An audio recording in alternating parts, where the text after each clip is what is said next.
All right, so here we are at base level, okay? You've got your 4 strings. You've got your pick shield, your pick guard, and you've got your pickups, okay? Now, different bases will have different pickup configurations. Some people have the dual with an extra one.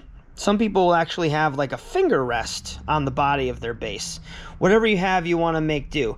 The bottom line with right hand picking, you're going to want to treat the index and middle fingers as your plucking fingers. Occasionally I do throw in the third finger if I'm playing very fast or if it's a pattern that just warrants that additional finger.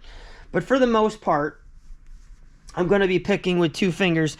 And just like when you're alternating your pick on guitar, you want to alternate your fingers and keep them even and try to play with the same intensity with both fingers. So here's just a quick breakdown of how to approach this. If you're playing notes on string 4, you don't want to hover above your bass like this. It's going to make your arm very tired. It's going to make your strokes very uneven. You're going to end up tripping. Your volume's going to go haywire because you're going to be hitting it at different intensities. What you want to do if you're playing anything on string 4 is to find your pickup and anchor your thumb on that pickup. All right? And that's going to allow you to get even strokes. Now, if you're playing something on string 3, I would suggest anchoring on string 4 with the thumb. And then likewise, when you go to string 2, anchor on string 3. And then for string 1, anchor on string 2. You always want to rest that thumb 1 string above where you're playing.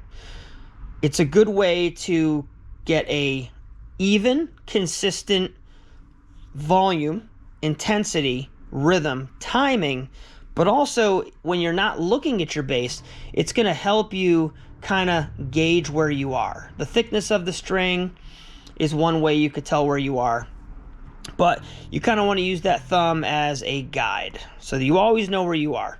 All right, and again, to practice this, just do simple, even 8th notes. 1 and 2 and 3 and 4 and 1 and 2 and 3 and 4 and 1 and 2 and 3 and 4 and 1 and 2 and 3 and 4 and... You can also do this kind of, I'll call it like a shimmy or a sway with your wrist. You want to rest your wrist on the guitar and just kind of pluck back and forth like this. If you're going to get into some very fast playing, you're going to do rhythms like that, kind of like the Iron Maiden Gallop.